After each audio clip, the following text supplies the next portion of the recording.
But in the D, when one of our major teams win, they basically riot with happiness, right, in the streets. They flip cars, they run into fucking stores, and they grab everything off the shelves in mobs, and they run out and celebrate, and, you know what I'm saying? And there's fires in the streets, and everybody's partying, and the police are just chilling watching, you know what I mean? So, the Red Wings won the championship, the Stanley Cup. And we're already drunk watching the game. Me and Joey, Billy, your mom. She told me. And so they win. And we're like, let's go downtown. We're already halfway downtown. So we jump in the van. We had a cargo van. We go there, and it was a traffic jam, right? A party. And we're on top of the fucking van, power bombing each other, suplexing, having a 5-star match on the roof of the fucking van. And everybody else is totally popping, you know what I'm saying? And the police fucking helicopter was on us, you know what I'm saying? And they weren't stopping nothing. You know what I'm saying? They were just chilling, watching. They were doing the lights for the show. That is a fresh memory, y'all. And I wanted to share that with you.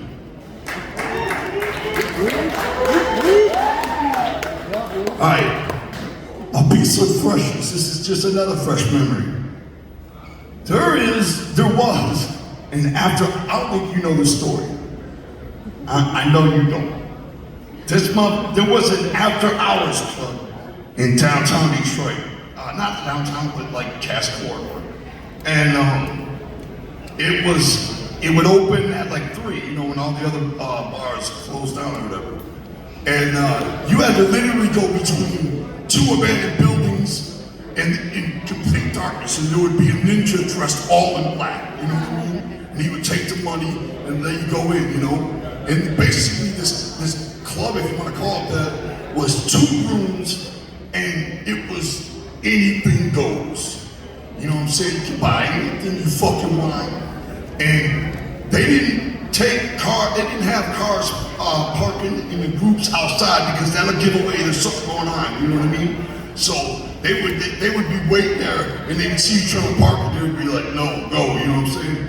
But the unique thing about it was, on 2 different occasions, I saw a couple fucking right outside of the club on the grass, you know what I mean? Which was interesting. In fact, me and Joey sat there for about 3 or 4 minutes enjoying the presentation. That's great form. I don't know why the fuck he was fucking that dog-faced gremlin though. That's a whole other, you know, right. So, we had just put out our first album, Carnival Carnage. And we were like, let us play the Red Door. You know, we said, let us put a show at the Red Door. And they were like, sure, you can put on a performance next week, you know what I mean? We were like, cool. This is one of our first concerts, and I didn't write about it in the book. It was just a very fucking dope experience. So, we make our way between the buildings, and the first song we did was a song called Psychopathic. Boom, boom, boom, boom, boom, boom. And Psychopath. the fucking place literally erupted, and that was the first time ever our stage got bum rushed. You know what I'm saying? And look at how many times this happened now. You know what I'm saying? Where the show was over. You know what I'm saying? It just got bum rushed and the show was over. We got halfway through Psychopathic and the show was over. You know what I'm saying? It is one of the greatest memories of my life. You know what I'm saying? Very dope. Hold on a second though. Alright, piece of freshness for me. Hold on, you doubt me. Say it again? You doubted me. I had the flyer for that show. Oh, that's dope. That's a flyer. You showed me a flyer for the Red Door. You should have had that motherfucker up here. Damn. Well, I didn't know you were telling the story. Clearly you thought I didn't know about it. And I said you don't know about it. Look at how fucking dumb I am. He whips out the literally schooled by Professor Ken Buckle here.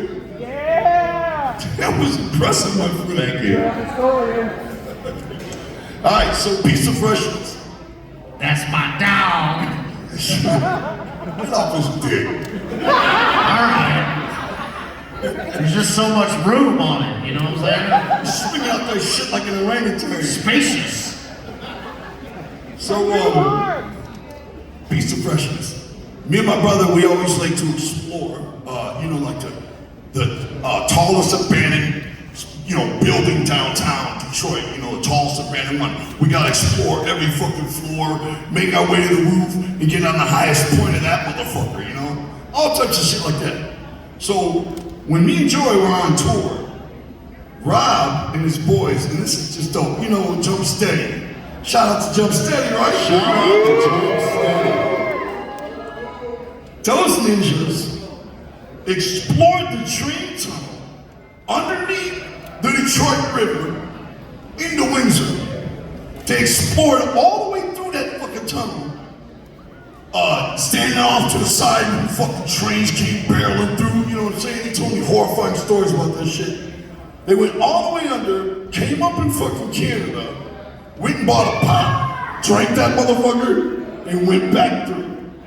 So, what I'm trying to say is, if any motherfuckers looking to escape this country, you can't go through the borders, talk to your boy. Ain't that interesting though? I can sell that information. You know what I'm saying? Probably for a lot of fucking money. Look at all the dope they can run through there. Our pop. I know you're already thinking about it over there, running dope through there. Me too, motherfucker. Let's talk. This is why the FBI fucks with us. This type of shit right here is why the FBI be fucking with us, man. Maybe. All right. This is a dope story. I want to tell you about when me and Ouiji met. Oh boy. We were like totally down with Ouija, everything he'd done, we peeped it all. And he had just gone solo, him and his boy, and the other dude, not his boy, but they split up. And I was like, well, check this out, Ouija, you got a girlfriend? He was like, yeah. And I was like, all right, well, me and Joey are doing 4 shows, and we'll do these shows, and then come back, we'll drive. You bring your old lady, I'll bring mine, and we'll get to know each other. This is before we signed him. We were trying to see if we want to hook up with him, And he was like, all right, I'm down. So we went on a road trip doing 4 shows together. And the first night out, we go to a bar. This is how I knew this is a real one. We go to the bar, and we're out drinking, and some dude gets in my face. And before I can even respond, Ouija comes flying across with the fucking sweeper to the chin. Straight up knocked him the fuck out. Remember that? I do. And that's how I knew this was my boy, There was probably a better way to diffuse that when I was drunk. When I'm drunk, I get punchy. Any pro wrestling fans in this motherfucker? Alright, I got some wrestling stories. We went and we wrestled in the WWE. And we actually wrestled. And so this is my story about Stone Cold. Cause your boy over here took a Stone Cold stunner, in case you don't know. And I took it like shit. I took it totally fucked up. I botched the fuck out of it, as they say in the business. Botchamania. So Stone Cold, when we're about to go out, he's like, oh, listen to me. You know how to take a stunner? I'm like, yes. And he's like, do you know how to take a stunner? And I'm like, yes. And he's like, all right, I'm gonna stun skinny clown, then fat clown. Skinny clown, then fat clown. You got a fat clown? I'm not kidding. And I was like, yeah, all right. Skinny clown and fat clown. So he's looking at me, and he walks away, comes up to me about 5 minutes later, he's like, do you know how to take a stunner? And I'm like, yeah, man, I got you. And he was like, do you know how to take a stunner? And I was like, do you hear me? I got you. I promise. And he was like, I'm stunning. Skinny clown, then fat clown. Skinny clown, then fat clown. You got that, fat clown? And I'm like, yeah, I got you. So, we're out in the ring. The music hits. So here comes Stone Cold Steve Austin, right?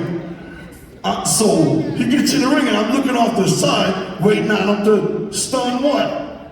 Skinny clown. And what does he do? Boot right in the belly. He stuns Fat Clown.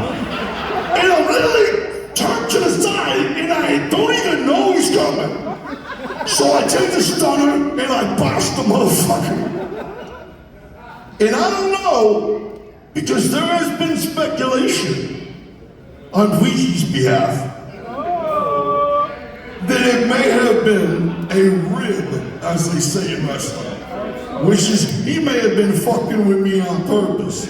You get what I'm saying? Because he wanted to stun you. If you're not stunned by the stunner, is it even a fucking stunner? Yeah. You gotta be stunned. Deep. Does anybody remember WCW? When we got to WCW, it was pure freshness. I mean, we had a fucking blast.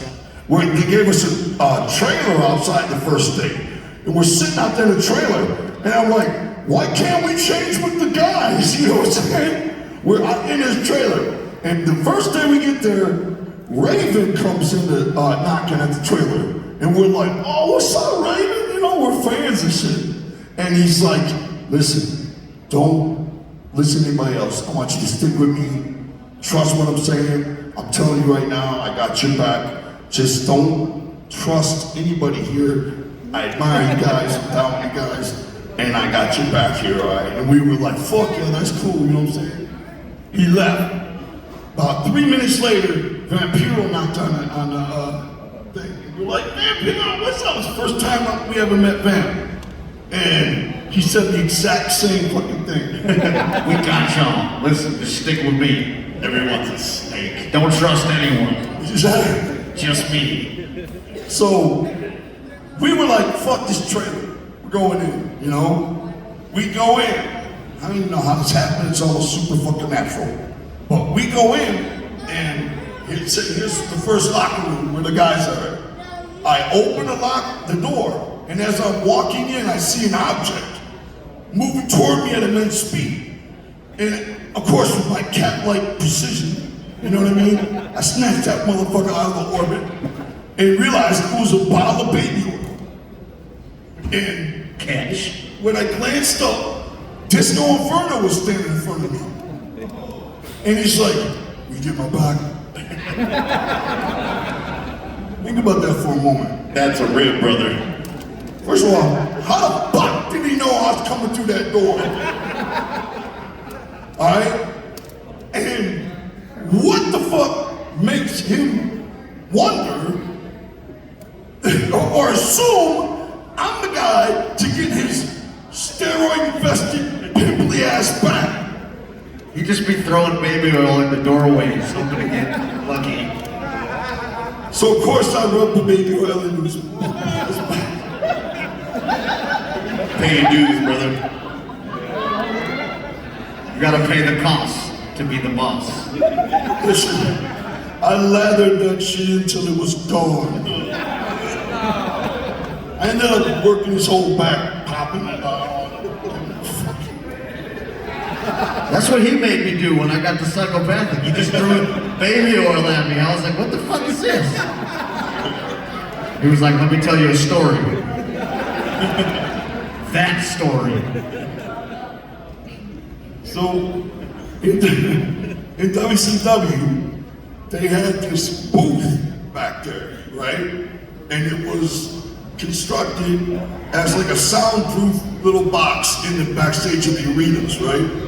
And there was a red light on by the door when they were recording. See, inside they were doing promos, you know what I mean? They had Mean Gene Okerlund there with the lockers behind them, and wrestlers would cut their promos. It looked like they were cutting a promo in the locker room. You know, I don't know why they just didn't go to the locker room.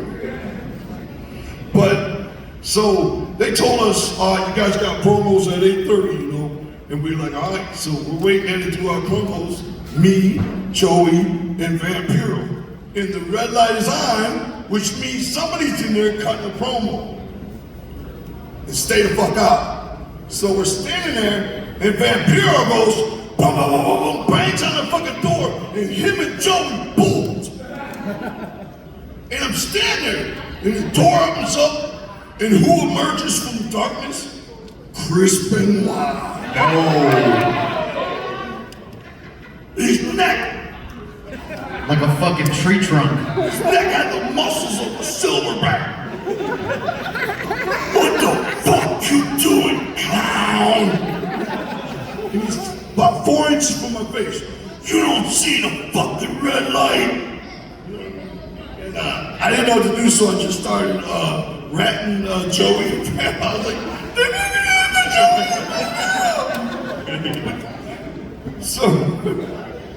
so the next week, Goldberg is filming a promo coming down the hallway, and the cameraman's backing up with this $250,000 camera on his shoulder, and Goldberg's yelling, Sid, looking for Sid Vicious, where you at, coward? So we're in the room, and we're hiding behind the door as they're coming down the hall. We're basically standing in the doorway, kind of peeping, you know, as they're doing this. I am, anyway. And as they're coming, the cameraman gets right in front of me, and Vamp shoves me into the fucking cameraman. And the cameraman almost fucking drops the camera, and Goldberg is fucking heated. Heated! And I do the same thing. So the next thing we're doing is a vignette where Goldberg continues looking for Sid Vicious and approaches us. So when it was time, here comes Goldberg. He's like, "Where's Sid?" And I'm like, "Oh, I don't know." And he fucking grabbed me so fucking hard, I had his hand mark on my chest for a month. And the fucking hatchet man crippled up like aluminum foil, all the diamonds popped out of it. And he fucking threw me into a barrel or a table, I don't fucking remember. And it fucking hurt, man. What else? Fuck Chris Benoit, though. Oh, Just one more time. What did you say when they asked you why you bumped into the cameraman? I said, fuck Chris Benoit. I agree. So when we left WCW, we went to wrestle for a company called what they call XPW in California. With Rob Black. Yes, Rob Black. I knew Rob Black. So we're about to go out to the ring, and there's this ninja, 6'11", called Pogo the Clown, and he's about 550 pounds. And he's got a clown suit, he looks just like John Wayne Gacy. That's his gimmick. A 6'11" John Wayne Gacy. There are not many more terrifying things. So they told us what to do in the back, and whatever they said is irrelevant. Because as we're in what they call the gorilla position, which is where we head out to the ring, Pogo the Clown, towering behind me, says, "Hey, it's coming." I was like, "I know, man, it's keeping fresh. We got this." "No, it's coming." I looked him in the eyes and he was just crowing the fuck out of me. And I was like, "Why?" "What's coming?" And right then our music hit, you know what I'm saying? And they're like, "Go." So we go out to the ring, The first thing this motherfucker did is throw me into the ropes, and as I'm coming back, he hard punched me. Nuclear strength hard punched me. Man, I was done. Like I was on the ring and I was dead and I couldn't move. I ended up having to stay in LA 2 days because I couldn't leave my hotel room. I was fucked up, man. Where'd my notes go? I'm lost without my notes! They're on eBay. Quit snatching shit. My bad.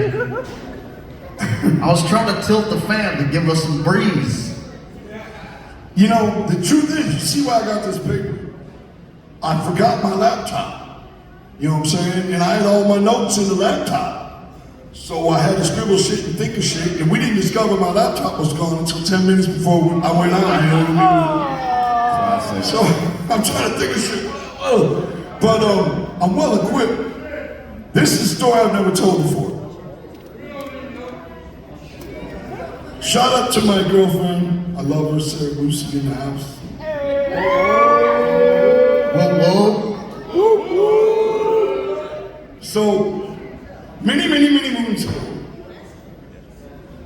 me and the Rude Boy went to Harpo's in Detroit, right? Which is way on the east side of Detroit in this really fucked up neighborhood. So, we went there because they were having some kind of battle of the bands. And whatever band won that night gets to play together. You know what I'm saying? So Rudy's like, hey man, I'm emceeing this thing at Harpo's tonight. You want to come up there? And I was like, yeah, fuck yeah. You know what I'm saying? So we went up there. And say it again? Cheers! Hell yeah, cheers! Now quit heckling, bitch. So what had happened was,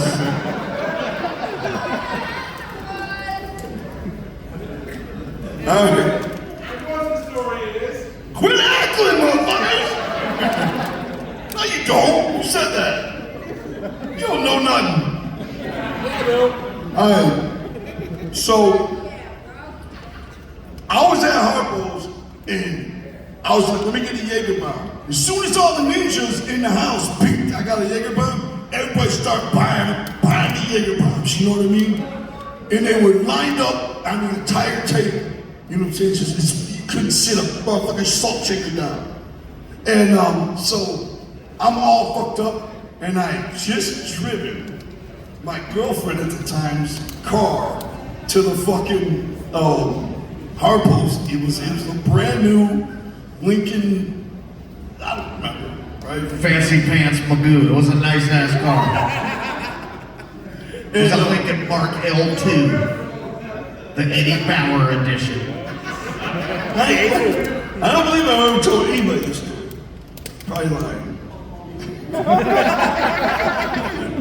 But He's making this shit up, but it's good. Continue. so I'm there, right? And this chick comes up and she's like, you wanna go? Is there somewhere we can go? Right now, well fuck, you know what I mean? And I'm super blew out, stupid fucking drunk, right? And I'm like, no, there's nowhere we can go. If you wanna get in my car, we can go somewhere or whatever, you know?